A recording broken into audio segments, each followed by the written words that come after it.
the art business mechanisms that I think after you came back from London, you're a bit like, and I think that with everything with pace, I think we're both a bit like, mm.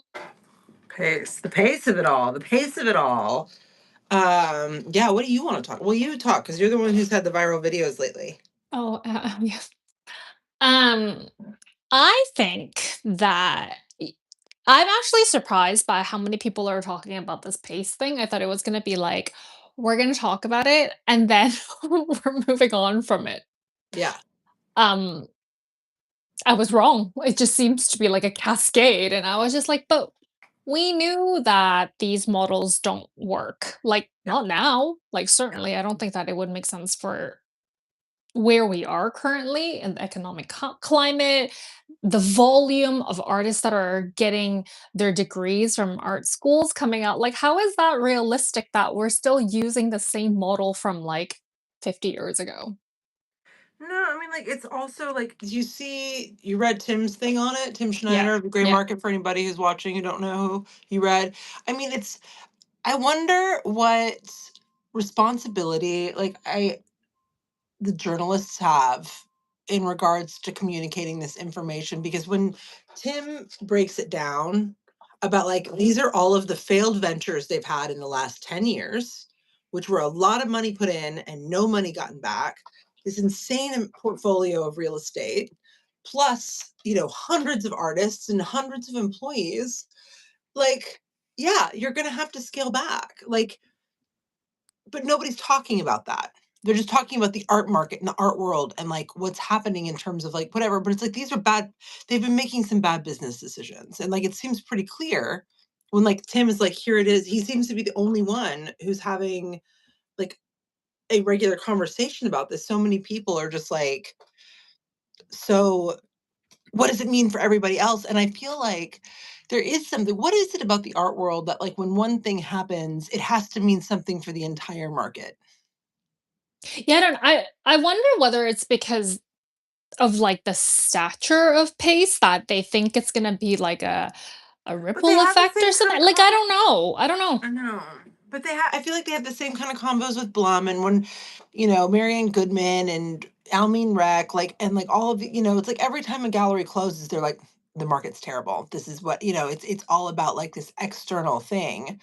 And it's not an internal factor. And they're not talking about the galleries that are still expanding, the galleries that are Which doing there are perfectly lots of, fine. by the way. So many And then new there are lots galleries of galleries opening who are every also day. repping emerging artists, which, like, again, like it makes a lot of sense as to Yeah. why that would happen. Like the volume of artists who are getting their degrees, like people need to do something about that, right? If not, then the other conversation is, oh, we never get into the market because it's so hard to get in because it is always the same players over and over again. And you're like, okay, so what do you want to talk about? Is it that you want to go and talk about the doom and gloom of the industry, or do you actually want to go and say that it's a balance between the two?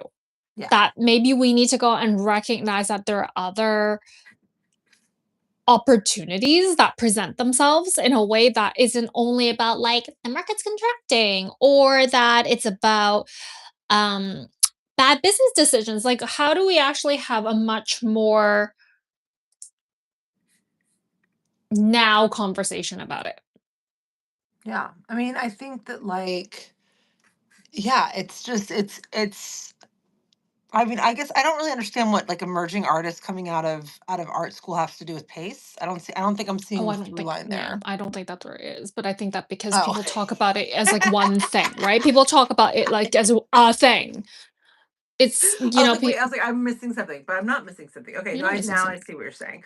Okay. Yeah, no, I think that, like, I mean, I do think that part of the, like, art students coming out saying that it's hard is just that now we're hearing more points of view, and that people just, like, weren't looking around, because, like, it was hard when you got out of school to get opportunities, and it was hard 20 years before that to get opportunities. We just didn't hear from that, and then we don't read anything in the hindsight because those are the people who didn't make it, you Well, know? fair enough. Yeah. Like, it's like that's what it is. Like, I can think of all of the people that I started out in the art world with, and just on, like, the art admin side, right? As, like, an arts employee, One. I worked at a gallery, 27 people came and went in 7 months. One of them is still in the art world, Mm, and me. mm. Like, people fall off. Like, it just isn't. I think that there's a basis of the thesis that, like, everybody who gets out of a school doing one thing is gonna get something that just isn't real, and it's never been real. And to pretend like it is real is weird to me, I think, because I see people, they try things out and they leave. Then I think that happens to lawyers, and it happens to doctors, and it happens to hairdressers, and it happens to retail employees. I think that that's the thing, is like there's this weird default that people go to, that everybody who graduates from art school is going to be like a working artist in the fine arts world. And that just isn't the case, and it's never been the case. Um and I mean, don't get me wrong, there's obviously huge, like, gatekeeping about it, and there are a lot of people who, especially in times of, like, quote, unquote, "contraction," will stick with what they know, and they'll stick with the same artists, and they'll put on the same shows because that's what they know will sell, and it's comfortable, and it's easy, and they don't have to risk anything, because risk is scary. Risk is for the good times, right? In people's minds. In people's mind, for sure. Mhm. For sure. Like you said, one person. I think I have a handful of people that I went to school with that still show. Like Yeah, I think I know that I know of. I think there might be like 4 people, right. which is like that's a pretty like impressive number. That's pretty impressive, but how many people graduated with you? I think maybe well, our department only had 80 people from like term 1 to term 8. So I maybe like 6 people graduated with me that term. Yeah, Like I don't know. We have a notoriously small, well, we once upon a time had a small department. I don't know if that's still true. right. Um I don't know. I don't either. I never went, but I think that, like, but I mean that includes all the people who didn't graduate. So if 80 people went through the program at some point or another, either did not make it with the intention of making it, Yes. and then 4 people are showing, that is Yes. 0.5%. And like I graduated, let me think. When did I graduate? 2008. Yeah. Yeah. So, I just think that, like, I don't know, it's just, I think the thing that really is aggravating to me and to, like, some other professionals that I know, because, like, when I was in London, I was talking to them, like, the way that journalists are talking about what's happening in the art world and what we're actually seeing are two very different things. Because I have, I mean, I'm not gonna name names at this moment, but, I have stories about almost every single gallery that's closed, including Pace, about why they weren't doing well, and, like, why I was struggling to try to figure out how to get in contact with someone to try to buy something or even get mm, information about something mm, I'd want to buy. mm. And these are stores. And it's going across, and it's like they're not, like, how are you supposed, these aren't museums. So Sotheby's here's the isn't a museum. question. So Sotheby's isn't a museum. A gallery isn't a museum. You are a store. You are selling goods. So if you're not selling goods and you're not engaging with people who are buying goods, then no, you're not going to make enough money to stay open. Like, it just isn't even like, what are we even doing? so I want to ask you, how do artists respond when you use these analogies that a gallery is a store? Like I don't think you're wrong. But what I am curious is, are people still seeing the art world in this like archaic lens that how dare you call it a store? I think I think people do bristle at me saying that. Um I mean, I definitely come from, like, a heavy, like, retail background, so, like, it is hard for me to picture it as not a store. Um, but then I think also it comes from, like, an elitist situation where it has to be something elevated, as if a retail experience can't be elevated also. That, like, I think that retail in any way, whether you're selling me some wall patch this morning to go to the gallery, or, when I'm buying, like, a fancy pair of shoes, or, like, a wedding dress. I mean, these are incredibly important things in people's lives. Like, like on multiple different levels. And I think that it's I think that it's reductive on artists' part when they don't see it as such, that like retail is an important part of our lives in a capitalist society. Of course, so many things are just like whatever throwaway experiences, but like a lot of them aren't actually, if you really sit down and think about it. And including buying art. Like like you don't want to just like walk into a store and just like buy a wedding dress off like the rack. Like it's an important shopping experience, right? And you want to have a good salesperson. You're about to spend a lot of money on something that's really important. And like there's a whole thing that can go along with that. And the same thing for art. Like it can be elevated, or same thing like when you're buying a house or you're buying a fucking car. Like they're elevated experiences with people who are good at this job to sell you the thing because they know what you want and they want you to leave happy. They want you to like the house. They want you to like the car. They want you to like the art. They don't want to return. They don't want you to be upset. They want this to be a good exchange. So I do think a lot of people think that I'm being rude or callous, but like I think that that's from their reductive point of view, because it is a store. They can put on beautiful experiences just the same way you can have great experiences other elsewhere, when you're buying anything. Um, but the but I do think that people, it's not so much for the artists to be like, I think that they think that I'm being rude towards them, and I'm not. I'm being rude towards the salespeople who aren't treating it as sales. Does that make Mm, sense? yeah. Um, because that's what it is. That's the part where like, because that doesn't do the artist any good. I mean, like you go to Cartier, you go to Louis Vuitton or Chanel on Rodeo Drive, you go by, even like whatever, like some of us have had even like incredible sales situations when you're like buying like a delicious sandwich at a deli. Like you can have like an incredible interaction and have like a beautiful sandwich that like makes your fucking day. Like that's really special, I think. Um, but like the idea that like it's not the responsibility of the store to bring people in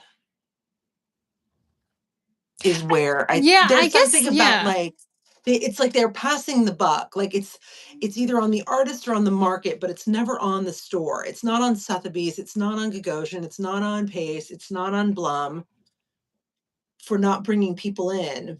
It's because the art's not good or because the market's bad or the economy or whatever, as if all of these rich people have not been rich this entire time and Yeah. continue to get richer. Well, Uh, it's interesting, right? Because I think that maybe my question is that a lot of the gallers don't see themselves as salespersons, or they don't see the interaction as a retail experience. it's insane. That's so crazy to me.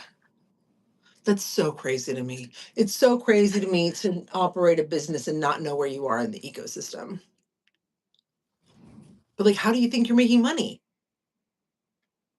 Well, I think it's like, well, your experience comes from an art history background, right? Like you're not coming in because I'm a sales associate selling eyeshadow.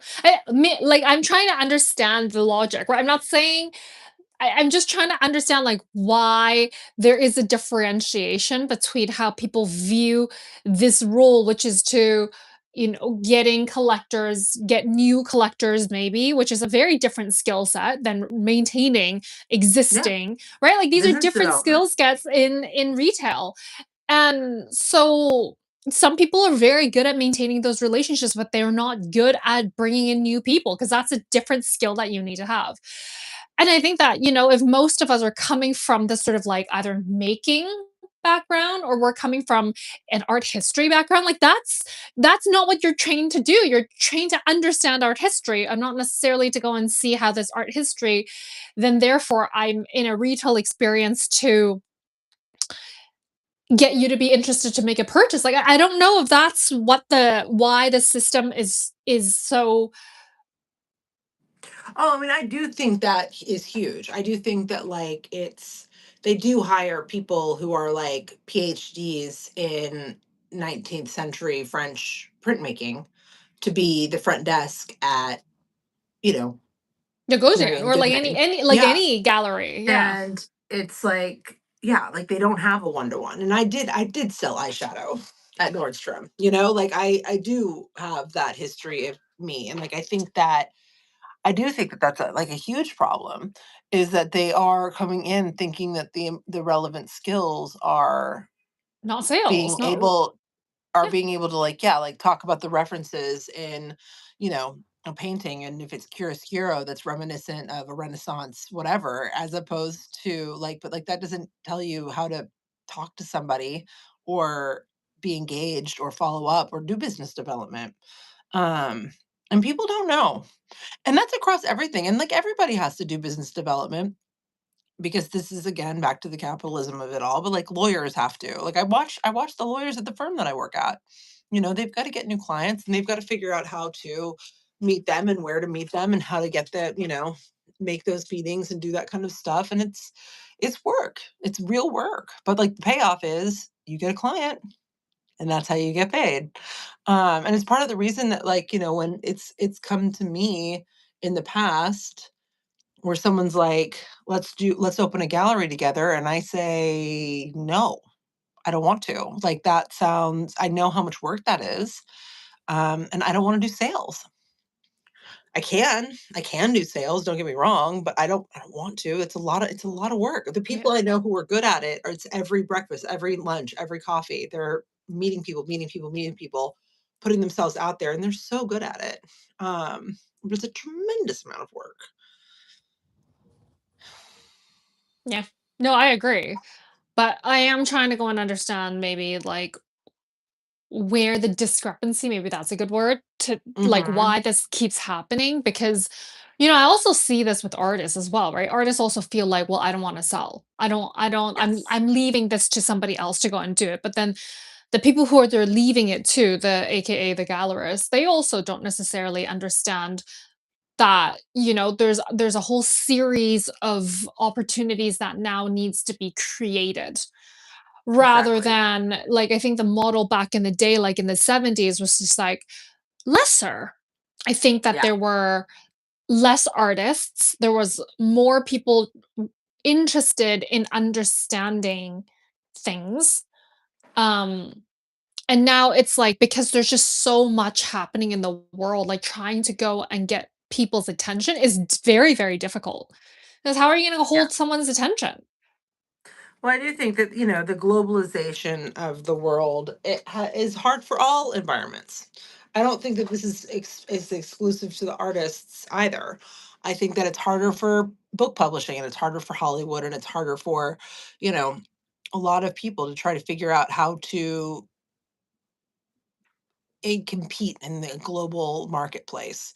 Um, and that is increasingly like easy. But the way you don't do it is sit around and do fucking nothing, or the same thing that you've been doing, wondering why it's not working anymore. But also, like, I listened to a really interesting podcast with a guy that I didn't agree with, like, a lot of things, but what he did say is that it's very hard to continuously be innovative in any space. Mm, And I think about that. And he's like, name some companies that, he's like, so many of these dominant companies that we see, they had one really good idea 20 years ago, and they're still coasting on that. They haven't innovated since then. Um, and I think that's the same thing for like some of these galleries. And I think it's the same thing for some artists. And you think about like who continues to innovate. And that like ties into this conversation I heard Paul Schimmel having about Jeff Koons, how he's like, oh yeah, I always think it's his last career. And then he starts over, and he comes up with something new. And it's like, oh wow. And then I'm like, what do you mean by that? But then you look at Jeff Koons' career, and you're like, oh yeah, like it's like he like gets to the end of an idea, and then he starts a new one. Um and but it's hard to do those things, and it's hard for galleries to do those things also. And and people in the art world are so slow to adopt and to engage, and because of that they don't know what to do in this new landscape. And when Instagram changes an algorithm, they all lose their minds because they haven't expanded. And same thing with artists. And I do think that it's hard for people to be But, it's the same thing that I think about, like, now people are complaining that they're not good at promoting themselves on social media, but 20 years ago, it was people were complaining about not wanting to go out to parties, and 20 years before that, it was complaining that you weren't being invited to the right parties.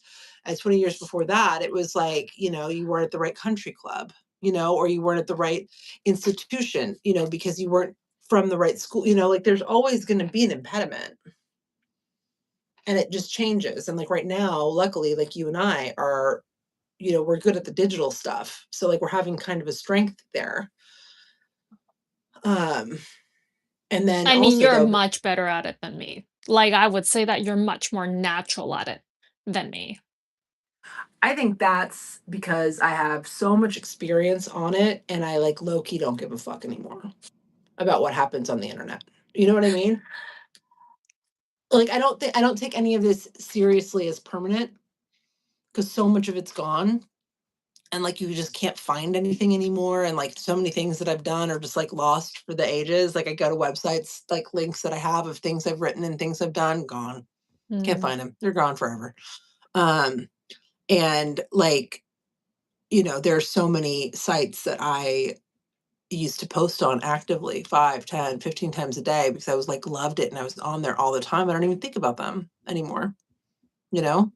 MySpace is gone. Vine is gone. I'm not on Facebook. I go on Facebook twice a year now, maybe. And it's only if someone sends me a link and I don't realize it's Facebook before like I open it. Like I'm on Instagram very little now. I'm on TikTok very little now. So these things don't have the same kind of level of like import. And of course, also I'm like I have the benefit of like not having to worry about like this isn't how I'm making my money. mm, It's great and it's fun. It's like my pastime. But like I've got I got a regular job. So like it's not as the stakes aren't as high mm. for me. And they've never been as high because I've But never let well, it's them. interesting, right? Because I think it's also I see that a lot of like younger artists and they're say like late 20s, early 30s, and they Mhm. really sort of see that the number of followers and etc. They're like, oh, it doesn't matter. And I think that when we were once upon a time at the beginning of Instagram, it like to a lot of people that did matter. And now a lot of people are like, it actually means absolutely nothing. Like in real life, like where's the credential? Where's the gravitas? Where are these things in real life? Versus if I have 100, 200, 300,000 followers online, they're just like, well, that doesn't necessarily always mean it's going to convert to sales. It doesn't mean that I'll find collectors. And, like it's that kind of like slow human component that I think it's like coming through a lot more. But I mean, Yeah. social media has been around for like 20 years. 25. So If you it's, include fucking freaking I was on Friendster in like 2002. I was in high school in 2002. All right. All right. We got it. Alexis, you're old. I think I'm only like a year younger than you. Like 18 months or something. Aged. I'm an aged lady. But I think that like I think that the conversations we have, and not like you and I obviously, there's not a lot like but like in general in the art world, in the media that they're having are weird and wrong. And they're not talking to the right people. And it's like and it's very narrow, and I get, like and I part of it sucks because it's like, I know that what's happening with, like, art writers, especially, like, there's just, like, no money, they don't have time, they don't have, to be able to talk to all of these people, like, not everybody can, like has a steel trap brain like Tim, so he could remember each of the 4 I know, failed seriously. case endeavors, I know, I was like reading but, that and I was like, how do you remember this? I know, but he does. It's amazing. I literally like I because he thinks that I'm smart sometimes, I'm like, maybe I actually am. Because like he's so effing smart. He His is brain so is such a effing trap. smart. I know. But He is so he smart. but he like he remembers all of these things. So like, a lot of people don't, which also LOL to the internet of it all, like not being able you can't even like fucking, Google's like broken. You could never even look up those things unless you knew exactly what to look up. You know what I mean? Um So it's like you can't even find something unless you know what you're looking for. But if you don't know what you're looking for, then you can't find it. So like unless you have people like Tim who are just, Fort Knoxes of like art world business internet stuff, and then like vengeance minded psychos like me, who has a deep Rolodex of every gallery that has ever wronged me. I mean, I'm in a very enemy centric world up here. So like I do. So every single gallery, I'm like, this is what happened, this is what happened, this is what happened. And I'm not saying it either to be so egocentric to be like, oh, well, they wronged me and that's why it's wrong. I just feel like I am such a small fish in such a big ocean that if you're doing it to me, you're doing it to other Oh, fish. I'm sure And they you do are. it to enough fish, then like now you don't have any fucking fish swimming in your fucking pond, man. Like you push enough people around.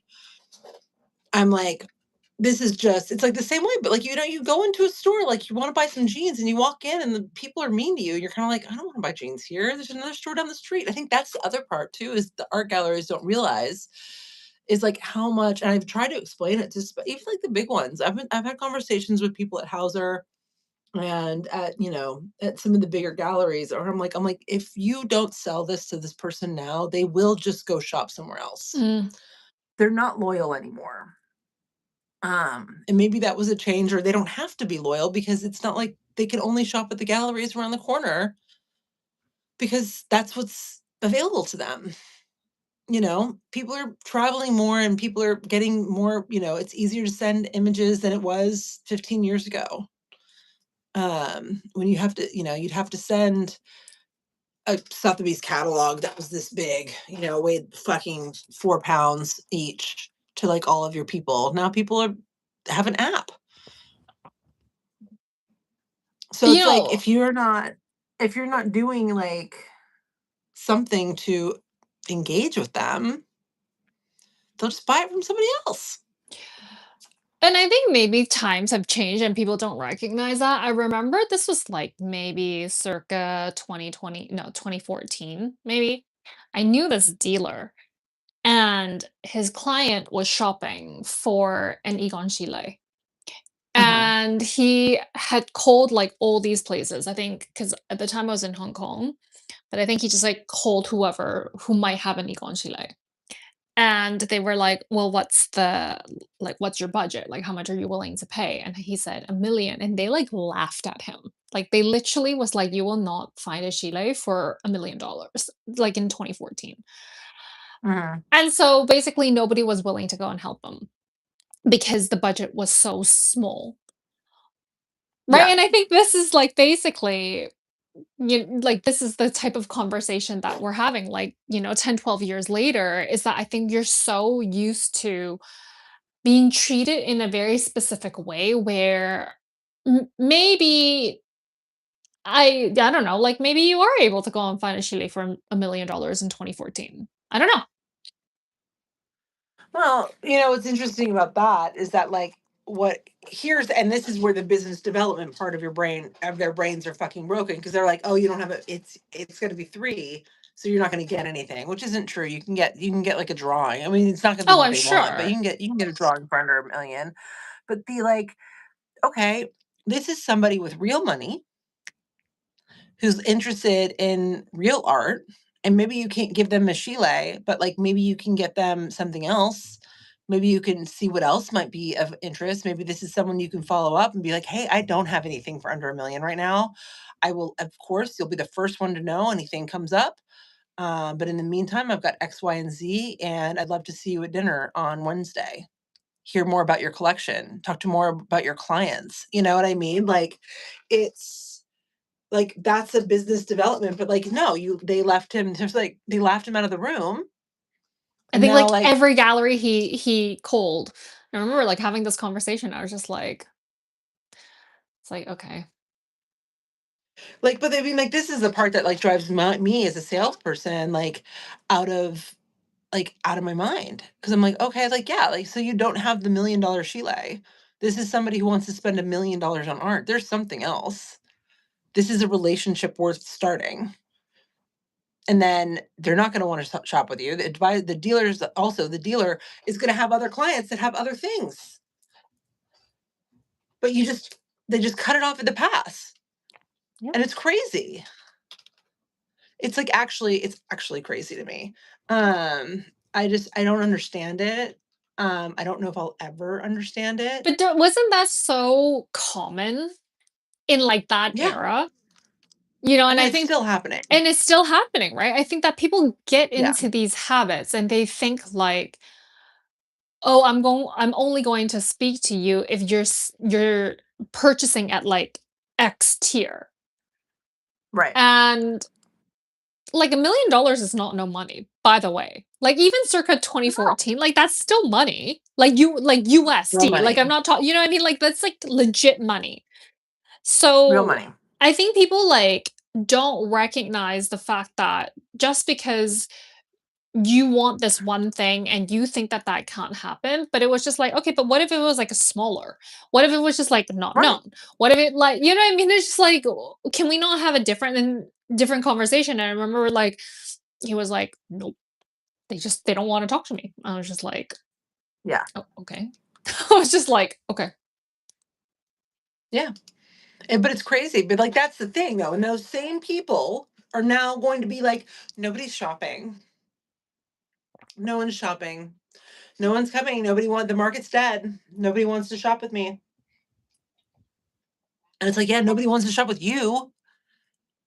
Like that's it. Like I remember, God, what was one gallery? Like I was trying to find because the other thing that I think that people have like a really fundamental misunderstanding about wealthy people is that they think that if they have the money that the price doesn't matter. And that's not true. Because even if it's something's $1,000,000 and you have $1,000,000,000, you're still probably gonna have to move a couple things around before you can just like Yeah. Because it's not pay a liquid. It's not million just like dollars. hanging out in your Yeah. bank account because money No, it's loses in those value. different Like, of course accounts. not. Like you just no one's just doing that. Like so like immediately one, right? So it's like it's always going to be a little bit of a deal because they've got to figure out how to get the money from point A to point B.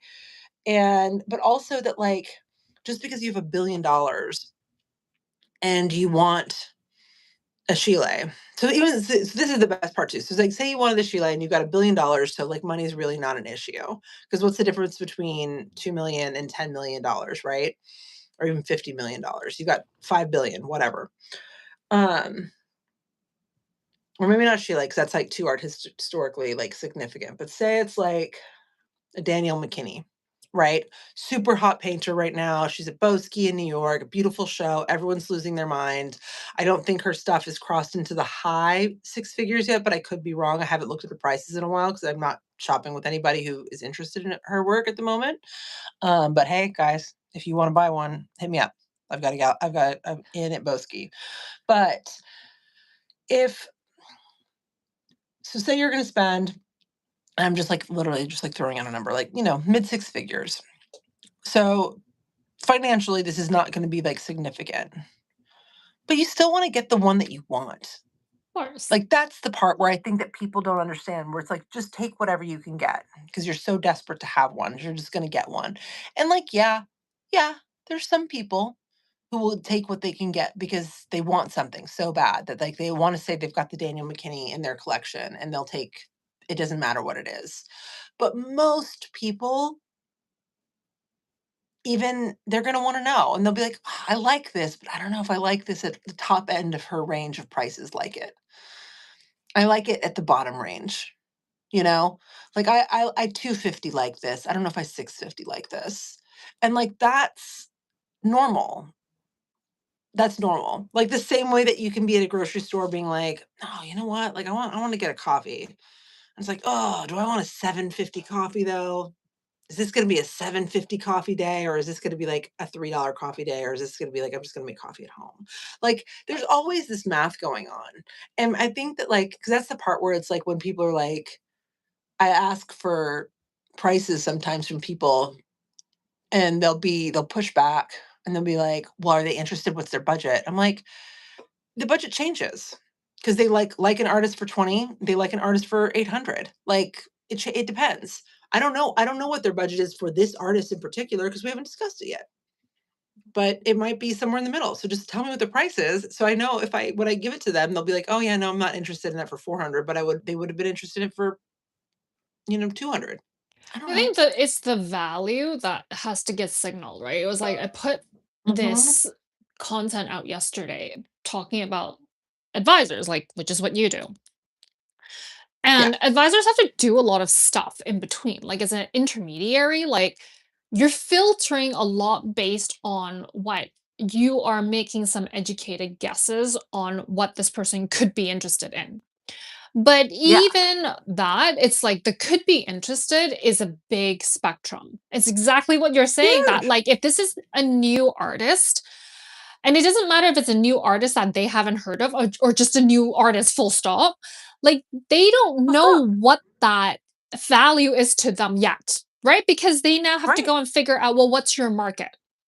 And I know that people are like, oh, but like if you love an artist, but it's just like, right, but that price tag still has to mean something to people with money. Yeah. Like the price means something to them. It's like it's Yeah. not just because it's not spare change. Let me just put it that way. No.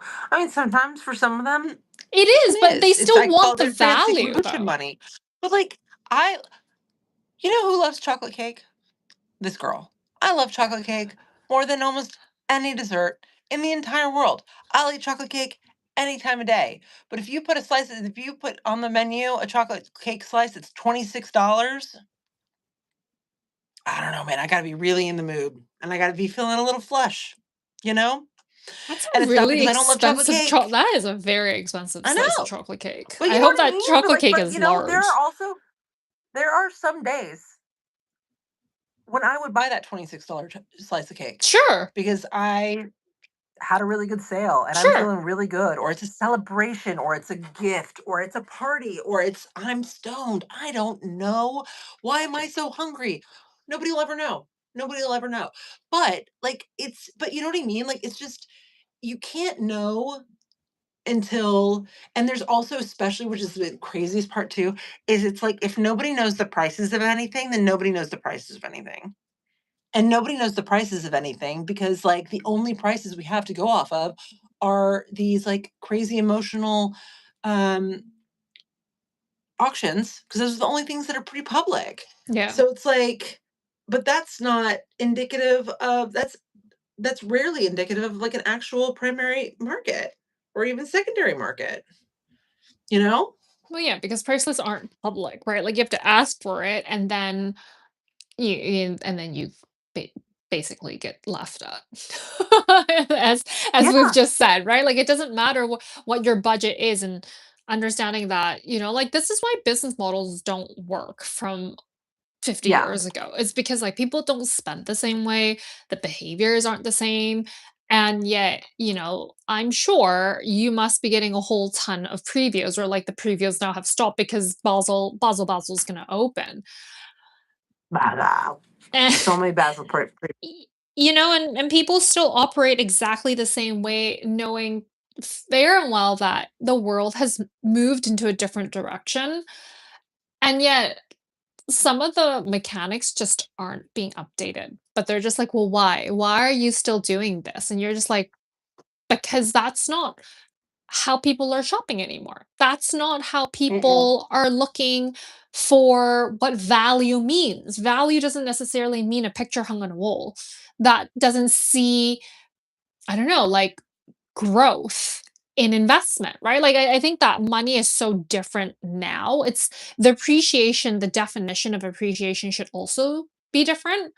And I will always say that I think artists should understand some business things. Like I really genuinely believe that. And I don't know if it's gross, but I really, really genuinely think that artists should figure out what some of these things mean and how the world is changing, and how figuring out different mechanisms for them is useful to just Yeah. like protect No. themselves. And it's the same thing. I deeply believe that if everybody had to work in a customer facing position as a waitress, as a bartender, as a salesperson for just a year, they would understand how you have to talk to people and how people want to be talked to, you know? Like, people want to have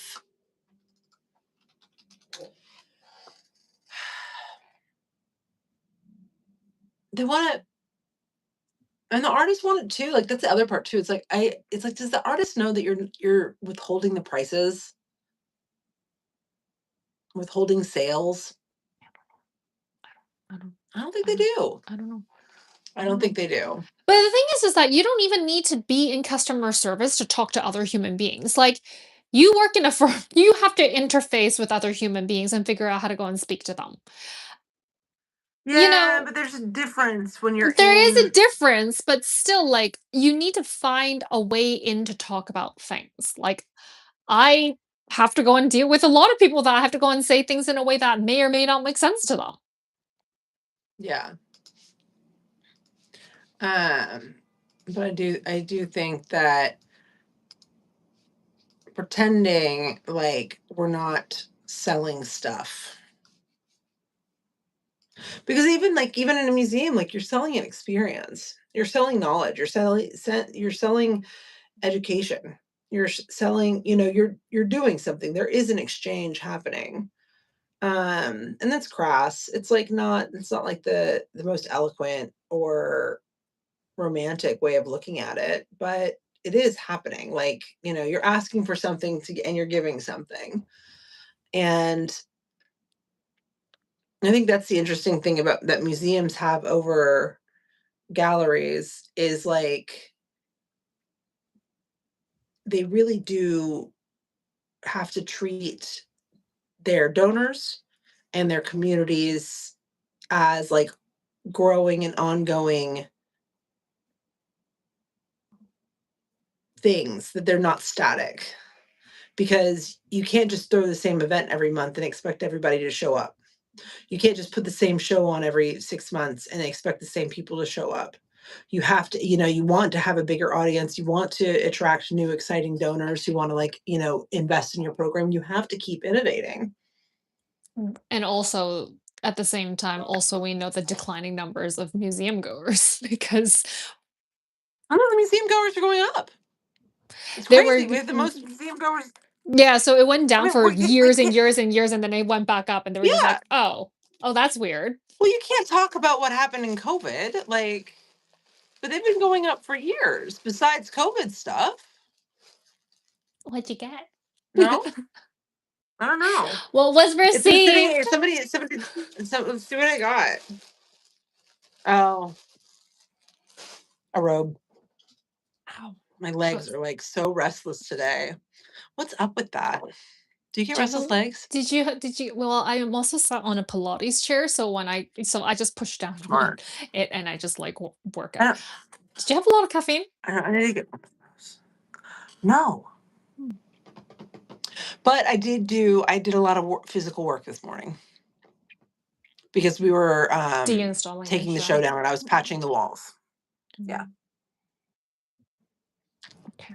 But Maybe I you also need have to restless leg syndrome. It's maybe real. maybe you need to go to a sauna. I don't know. Oh, I always need to go to a sauna. I was in the desert this weekend and it was so hot. It was like 108 degrees and I would Oh just my like god, that is stand. warm. That is I was just warm. like standing in the parking lots, like, bake my bones, bake him, bake my bones. And everybody was like, "What is wrong with you?" And I was like, "No, I need the heat. I need it." It felt so good. I have the opposite problem with you. Like, it's warm You are here, a but it's baby. humid and muggy, which I loathe. I loathe muggy. It's just like, That's why I love the desert because it's so dry. I could probably be outside in like 110 for a while in the desert. It was so dry. It what feels is a so while? good. Like 15 minutes or like 4 hours? Like 4 hours. I mean, like, not in the sun, obviously. Oh, okay.